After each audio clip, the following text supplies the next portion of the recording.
Hola, soy Jorge Cepeda Patterson y les comparto mi entrevista publicada este domingo en Sin embargo, que titulo Cárdenas Batel, ruptura o as bajo la manga. Y es que la renuncia de Lázaro Cárdenas Batel como jefe de asesores de la presidencia provocó morbosos e irresistibles comentarios sobre la posible ruptura entre el obradorismo y el cardenismo, cuya relación sí ha pasado por varios momentos de tensión en los últimos años. La salida de Palacio Nacional del nieto del general e hijo del fundador del movimiento que dio lugar al propio obradorismo fue interpretado como el último clavo en el ataúd de la relación entre ambas corrientes. Pero las cosas nunca son planas o unívocas con Andrés Manuel López Obrador. Casi simultáneamente, en la mañanera de este viernes, el presidente puso en movimiento pronunciamientos justo en la dirección contraria. Él dijo, refiriéndose a la sucesión presidencial, Lázaro tiene posibilidad, Marcelo tiene posibilidad, Claudia tiene posibilidad, alguien que tengo aquí cerca, refiriéndose a Adán Augusto López, y Monreal también. Una declaración de López Obrador que, lejos de confirmar ruptura alguna, otorga al último de los Cárdenas el bien más preciado al que pueda aspirar cualquier político en funciones: ser incluido por el líder del movimiento en la selecta lista de posibles sucesores. ¿Hasta qué punto esta mención significa algo? ¿Lo convierte en verdad en un contendiente o es un mero gesto simbólico para atajar los rumores de desavenencias? Revisemos. El presidente pocas veces ha mencionado a otras corcholatas que no sean sus tres mosqueteros, Claudia Sheinbaum, Marcelo Ebrard y Adán Augusto López. Muy al principio, en septiembre del 2021, mencionó a los dos primeros, Marcelo y Claudia, en una lista que además incluyó a Tatiana Cloutier, a Esteban Moctezuma, a Rocío Nale y a Juan Ramón de la Fuente. Pero la opinión pública solo escuchó los nombres de Claudia y Marcelo.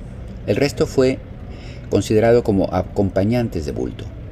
Quizá por ello se vio obligado a incorporar a un tercero, su secretario de Gobernación, para impedir el excesivo desgaste y la confrontación del fuego amigo y enemigo entre sus dos punteros.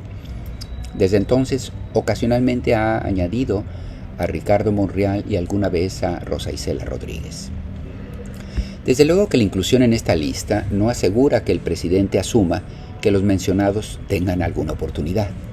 Por ejemplo, en el caso de Nale y en el caso de Rosa Isela, la distinción parecía estar encaminada a fortalecer las aspiraciones de la primera para ser gobernadora en Veracruz y de la segunda, Rosa Isela, para serlo en la Ciudad de México. Justo por esto último, algunos perciben que la incorporación de Lázaro Cárdenas en la lista de sucesores es ya demasiado tardía para tener alguna oportunidad, pero constituye una plataforma de lanzamiento para el otro gran trofeo en disputa, la jefatura de gobierno de la capital. No es una tesis descabellada. A diferencia de la elección presidencial, que Morena contempla con suficiente holgura, en cambio la de la Ciudad de México se prevé mucho más competida. Las elecciones intermedias en 2021, en las que el partido oficial perdió 9 de 16 delegaciones, confirman el peligro. Y para desgracia del obradorismo, la caballada para esta carrera es más bien flaca comparada con la nacional, en la que Claudia o Marcelo puntean muy por encima de los débiles aspirantes de la oposición. De las tres precandidatas por las que se inclina el presidente en este momento para la Ciudad de México, esto es Clara Brugada, Ariadna Montiel y en menor medida Rosa Isela, solo la primera es competitiva según las encuestas de intención de voto.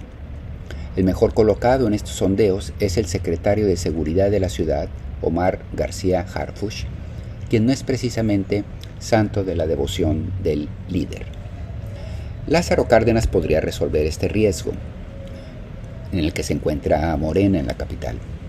Por un lado, sería el contendiente al gobierno de la ciudad con mayor experiencia: diputado federal, senador, gobernador de Michoacán, jefe de asesores del presidente durante 4 años. Por otro, y más importante aún, lleva en el nombre un capital político de enormes resonancias. Con mucho menos que eso, Y solo eso, Luis Donaldo Colosio Rojas es presidente municipal de Monterrey. Ahora bien, las dos competencias, por la presidencia y por la capital, en este momento no son excluyentes. Ricardo Monreal ha sabido todo el tiempo que no tiene oportunidad de alcanzar a Claudia o a Marcelo en popularidad y mucho menos en el aprecio del presidente, pero él confía que un buen desempeño en el primer filtro, que tendrá lugar en agosto o septiembre, para negociar la candidatura capitalina. ¿Por qué? En noviembre será la encuesta definitiva entre los 4 punteros que libren el primer filtro en sus aspiraciones presidenciales. Si Monreal se queda, dividiría el voto que favorece a Marcelo. Si logra su pase en el primer filtro pero no participa en la final, en cambio, perjudica a Claudia porque su lugar sería ocupado por un obradorista que, sean pocos o muchos los votos que obtenga, se los restaría a la candidata. En todo esto hay una lógica que razonablemente entra en el cálculo político, algo en lo que López Obrador es un maestro. Lázaro Cárdenas puede ser la carta para asegurar el triunfo en la capital. Interrogado al respecto, este sábado mencionó que no se lo ha planteado, pero esto apenas comienza y recordemos que la decisión sobre la capital va bastante después que la presidencial. Y sin embargo hay una variable suelta en todo este análisis. La sola mención de Lázaro por parte del presidente obligará a las casas encuestadoras a incluir su nombre en los próximos sondeos sobre la preferencia en materia de precandidatos presidenciales. El impacto que pueda provocar Cárdenas, su apellido, es un albur. Nadie sabemos la trascendencia que podría tener en la calle. Una calificación significativa podría testerear el tablero y abrir apetitos y tentaciones. A menos, claro, que el camino ya haya sido pactado y sentenciado. El 1 de octubre de 2024, el año que entra, cuando el próximo presidente tome posesión, Cárdenas tendrá 60 años cumplidos apenas. 6 años después, en 2030, tendría 66, y aunque en tal caso sería el presidente mexicano con mayor edad al tomar las riendas del poder, comparado a los ancianos que se disputan la Casa Blanca, pues es casi un muchacho. En todo caso, una poderosa carta para garantizar a la 4T una tercera temporada, un verdadero proyecto transeccional. Por lo pronto, se va al CELAC, la Comunidad de Estados Latinoamericanos y Caribeños, un organismo creado en 2010 que en los últimos años los presidentes de la nueva ola progresista del continente han querido utilizar para ganar terreno a la OEA.